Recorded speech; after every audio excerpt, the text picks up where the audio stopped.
आइए, मैं धर्मेंद्र प्रताप सिंह एक बार पुनः आप लोगों के बीच में उत्तल दर्पण के लिए 1/f बराबर 1/v प्लस 1/u के सूत्र का निगमन लेकर उपस्थित हूँ। मुझे उम्मीद है इससे आप लोगों का भला होगा और ये निगमन आपको बेहतर तरीके से समझ में आएगा। आइए, ज़्यादा समय न लेते हुए टॉपिक को शुरू करते हैं। सबसे पहले एक उत्तल दर्पण का चित्र बनाते हैं। उत्तल दर्पण के चित्र में हम जानते हैं कि उत्तल दर्पण में जो परावर्तन होता है वो उभरे हुए भाग की तरफ से होता है, दबे हुए भाग की तरफ से नहीं, क्योंकि दबे हुए भाग की तरफ से जो परावर्तन होता है वो केवल अवतल दर्पण में होता है, न कि उत्तल दर्पण में। उत्तल दर्पण में परावर्तन जो होता है वह उभरे हुए भाग की तरफ से होता है, इसलिए हम दबे हुए भाग की तरफ हमने पॉलिश कर दिया है, कलई कर दिया है। और माना M1 M2 जो है ये एक उत्तल दर्पण है और दर्पण के ध्रुव बिंदु P से होकर एक काल्पनिक रेखा OP OC तक होकर जाती है, जिसे मुख्य अक्ष कहते हैं। इस मुख्य अक्ष पर जो है एक वस्तु है OO' जो इस पर लंबवत ऊर्ध्वाधर खड़ी है। हम जानते हैं कि हमेशा दर्पण पर जो प्रकाश होता है, प्रकाश की किरणें वो हमेशा बाएं तरफ से पड़ती हैं, बाएं तरफ से डाली जाती हैं और किसी भी वस्तु का प्रतिबिंब प्राप्त करने के लिए हमको दो किरणों को भेजना आवश्यक होता है। इसलिए हम वस्तु के OO' यानी O' उसके हेड से दो प्रकाश की किरणों को भेज रहे हैं उत्तल दर्पण। और वे किरणें कौन कौन सी हैं, ध्यान से सुनिए। मुख्य अक्ष के समांतर एक किरण जा रही है O', जो दर्पण के बिंदु A पर जो है बिंदु A पर आपतित होती है और बिंदु A पर आपतित होती है। चूंकि ये उत्तल दर्पण है इसलिए वो यहीं से AQ की दिशा में परावर्तित हो जाती है। लेकिन चूंकि समतल दर्पण की तरह उत्तल दर्पण में भी प्रतिबिंब आभासी बनता है, तो आभासी प्रतिबिंब को बनाने के लिए, दिखाने के लिए हम कटी हुई लाइनों का प्रयोग करते हैं। इसलिए वो किरण जो उस दिशा में जाती है तो हम लोगों को ये आभास होता है कि ये किरण जो है मुख्य फोकस से होकर आती हुई प्रतीत होती है।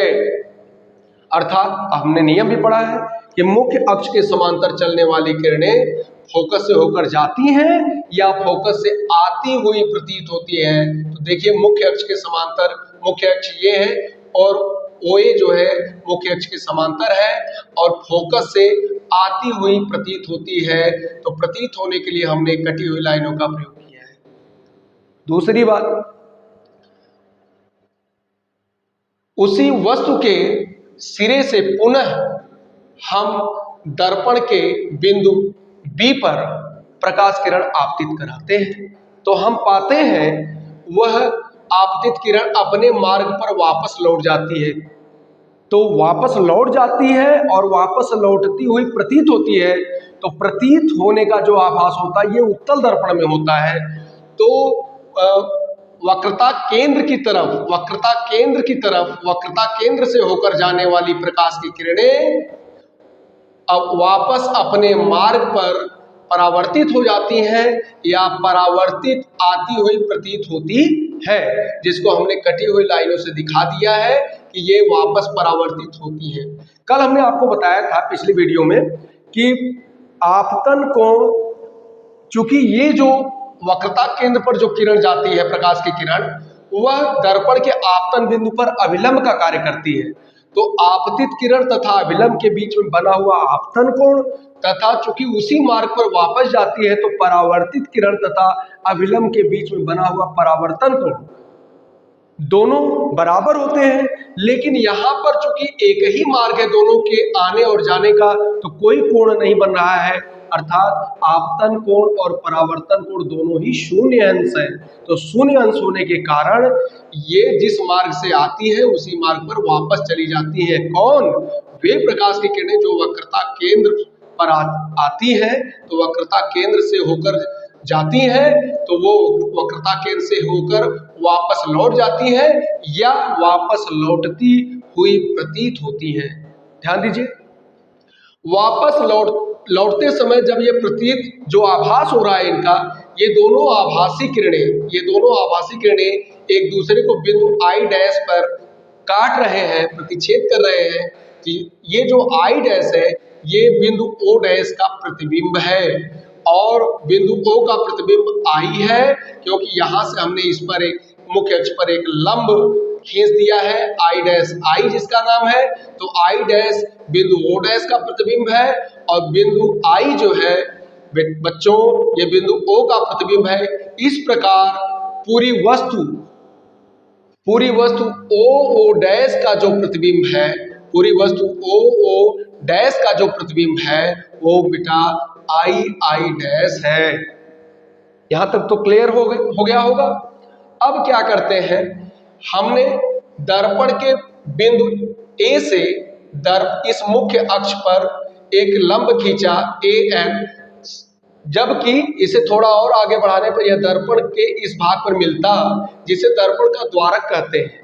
तो चूंकि उत्तल दर्पण या अवतल दर्पण ये किसी पूरे गोलीय दर्पण के जो है एक छोटे से भाग होते हैं, उसके एक टुकड़े होते हैं, एक अंश होते हैं, अतः दर्पण का द्वारक बहुत ही छोटा होता है और जैसे जैसे दर्पण छोटा होता जाता है वैसे वैसे वो ये AN जो है वो दर्पण के समीप जाता रहता है, अर्थात बिंदु N जो है बिंदु P के अत्यंत समीप हो जाता है। तो N और P ये लगभग संपाती हो जाते हैं, तो जो AN दूरी है ये AP हो जाती है और जो NP दूरी है वो केवल N और P संपाती होने पर वो N को P कह सकते हैं, P को N कह सकते हैं, अर्थात NP पर चला जाता है। बात सही। अब आते हैं, सुनते हैं ध्यान से, बहुत ध्यान से निगमन समझिए। मेरा प्रयास है कि आपको वो निगमन आसानी से समझ में आवे। उत्तल दर्पण के लिए दर्पण से वस्तु की दूरी PO बराबर -U। ध्यान दो, दर्पण और जिस भी दूरी को मापेंगे दर्पण के ध्रुव से मापेंगे, ये बात हमेशा आप लोग ध्यान रखिएगा। तो वस्तु हमने दर्पण, चूंकि बिंदु P जो है यह मूल बिंदु का कार्य करता है और X अक्ष और Y अक्ष, तो इधर धनात्मक भुज, इधर ऋणात्मक भुज, इधर धनात्मक कोट, इधर ऋणात्मक कोट, ये हमेशा दिमाग में बैठाए रहिएगा। अर्थात बाएं तरफ जो भी है, दर्पण के बाएं तरफ जो भी है सब दूरियां ऋणात्मक होंगी, अर्थात बिंदु P से यानी दर्पण के ध्रुव से वस्तु तक की जो दूरी है यानी P से O तक की दूरी PO, ये U से दिखाते हैं, चूंकि ये आगे है इसलिए PO बराबर -U। करेक्ट।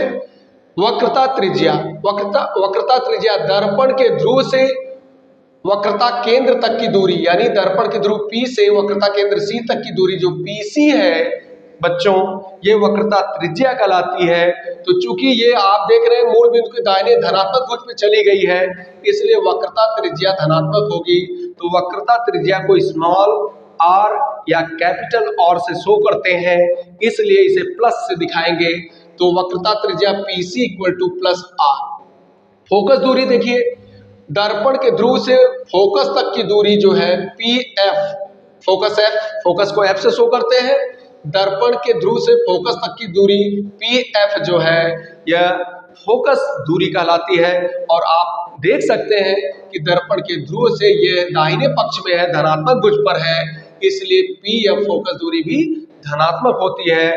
उत्तल दर्पण की, तो उत्तल दर्पण की फोकस दूरी धनात्मक होती है, इसे +F से शो करते हैं, फोकस दूरी को स्मॉल f से शो करते हैं।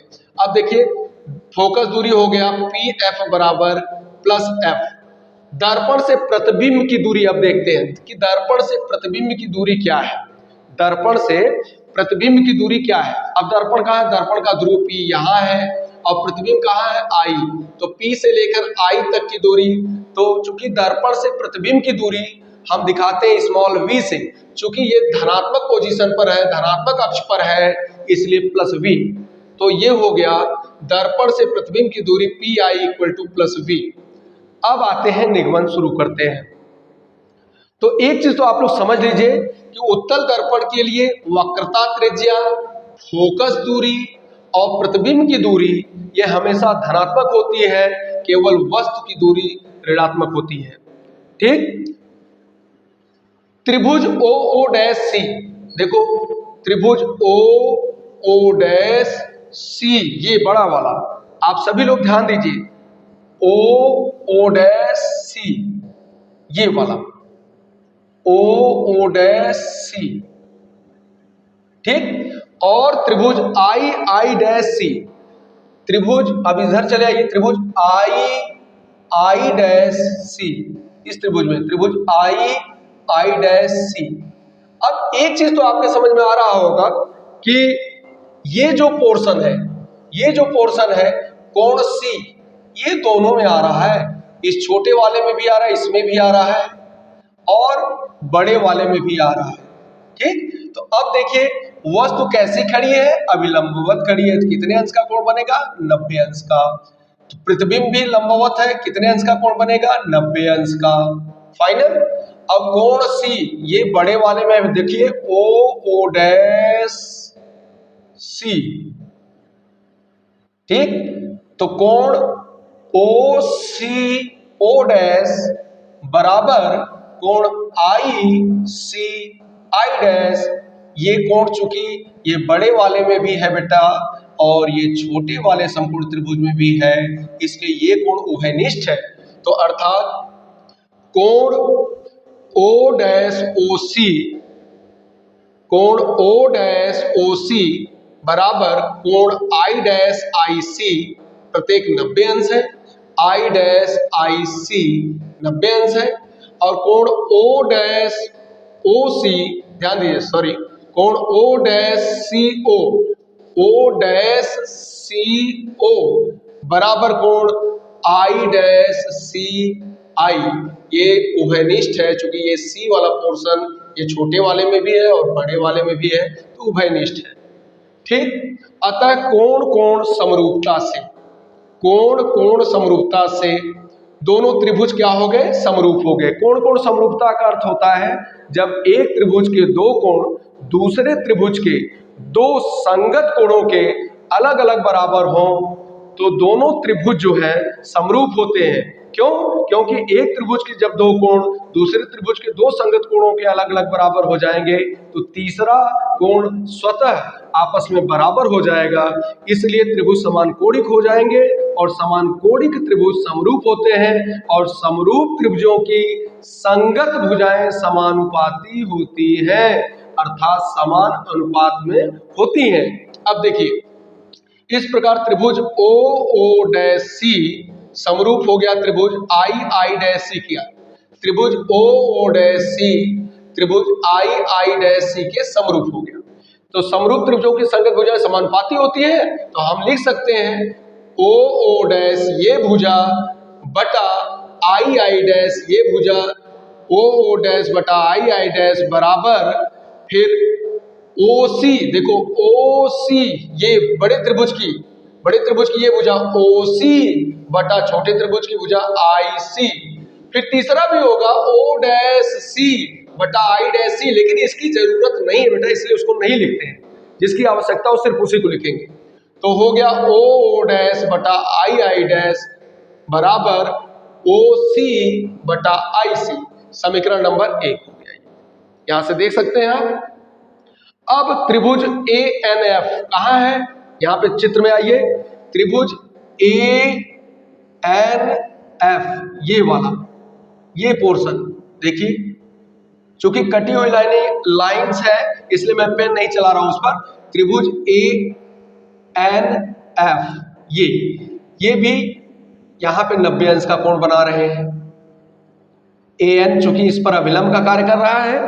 अब ध्यान दीजिए, और त्रिभुज जो है कर रहे आई डैश आई एफ, कहां है बेटा, आई डैश आई एफ, ये छोटा वाला त्रिभुज, ये जो एकदम छोटा सा बना हुआ है, ध्यान दीजिए ये जो छोटा वाला त्रिभुज है आई डैश आई एफ और बड़ा वाला त्रिभुज ए एन एफ, इसमें भी देखिए सेम वही कंडीशन बन रही है। ये जो एफ वाला पोर्शन है ये एफ ये देखो बेटा छोटे वाले में भी है और बड़े वाले में भी है, तो ये दोनों में तो उभयनिष्ठ हो गया।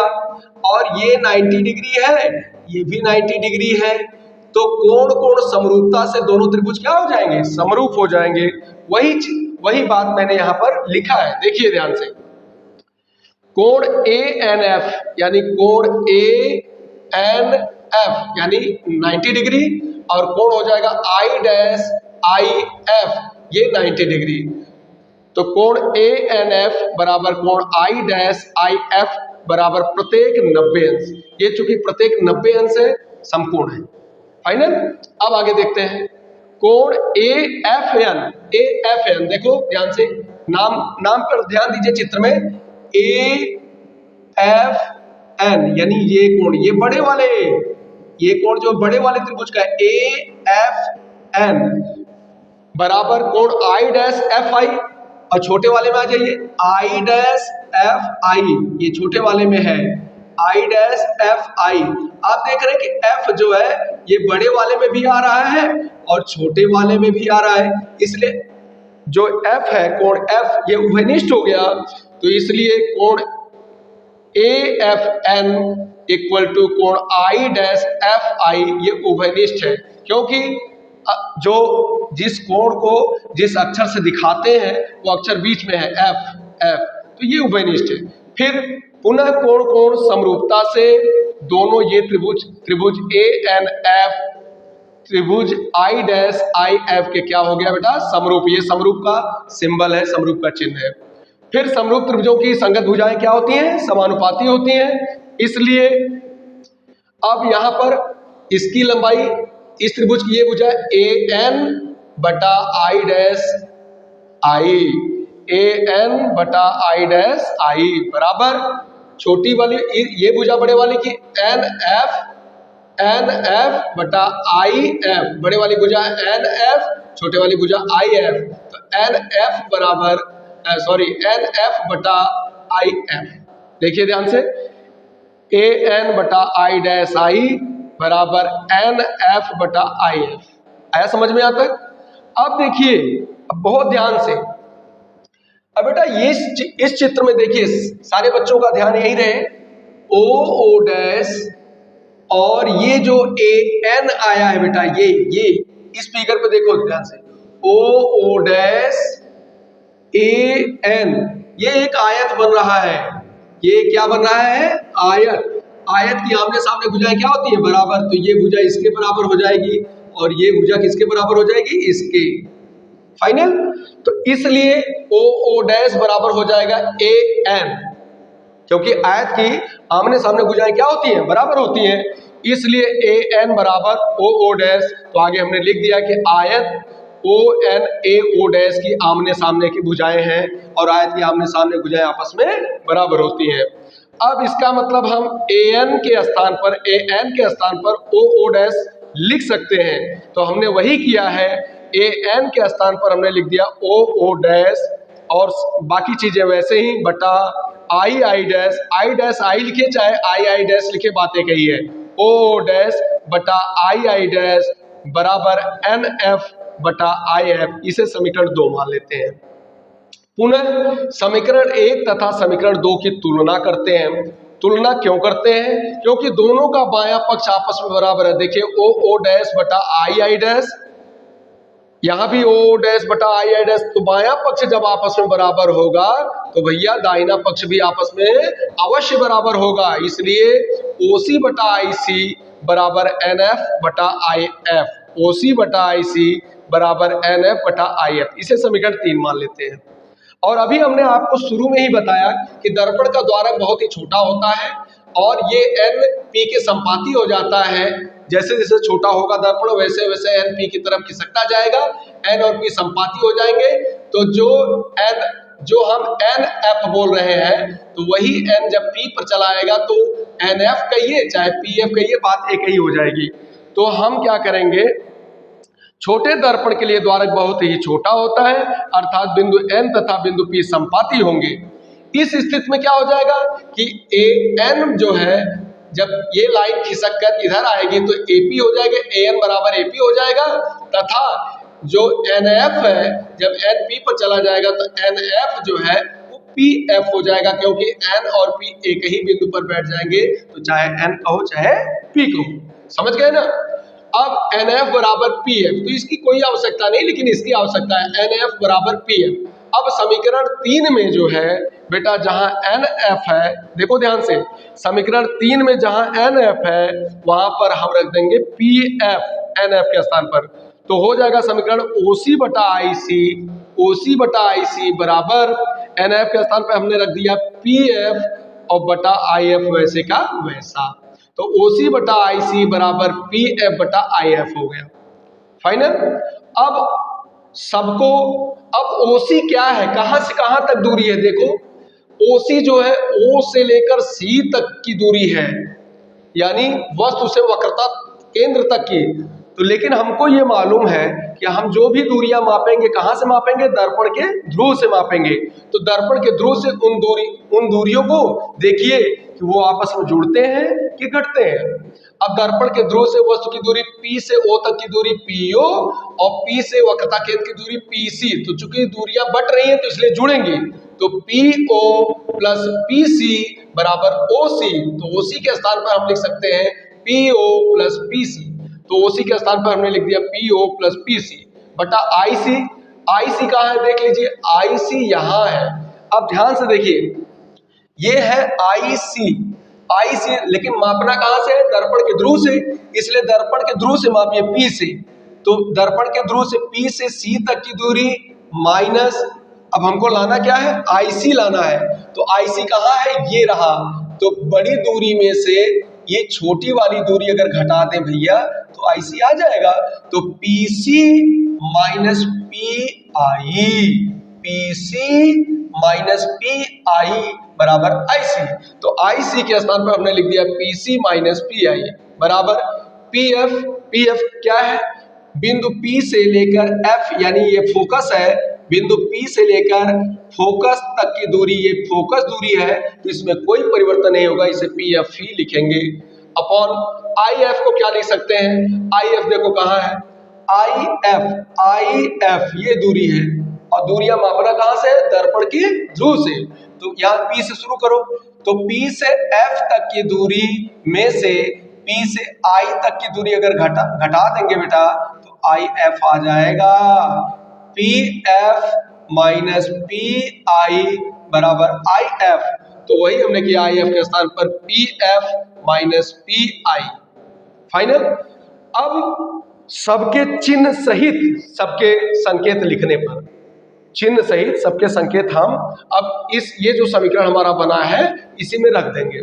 आइए, PO क्या है, PO है दर्पण से वस्तु की दूरी है, ध्यान से देखिए, दर्पण से वस्तु की दूरी PO बराबर है माइनस U, तो हमने रख दिया माइनस U, प्लस PC क्या है, वक्रता त्रिज्या है, तो वक्रता त्रिज्या फोकस दूरी की धनात्मक होती है, तो प्लस R रख दिए, प्लस ये यहाँ का प्लस है, PC चूंकि धनात्मक है ब्रैकेट में कर दिए प्लस R बटा PC फिर वही है तो प्लस R कर दिए, ये यहाँ का माइनस है, और PI जो है, PI क्या है, PI है दर्पण से प्रतिबिंब की दूरी है, ये प्लस V है, तो इसका मान प्लस V रख दिए, बराबर PF फोकस दूरी धनात्मक होती है प्लस F, फिर फोकस दूरी है PF प्लस F माइनस ये वाला जो आया है समीकरण में, और कोष्टक में ये दर्पण से के ध्रुव से प्रतिबिंब तक की दूरी प्लस V है।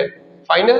अब माइनस U कोष्टक तोड़ देते हैं, प्लस गुणे प्लस, प्लस हो गया R हो गया, बटा चूंकि पहला पद है प्लस लिखने की जरूरत नहीं है, यहाँ प्लस छिपा हुआ है, तो R माइनस गुणा प्लस हो गया minus V, R minus V बराबर पहला पद है ऊपर है तो प्लस में रहने दीजिए क्योंकि प्लस यहाँ ऑलरेडी छिपा हुआ है, F बटा ये भी पहला पद है इसका प्लस छोड़ देते हैं, माइनस गुणा प्लस हो गया minus V, F minus V।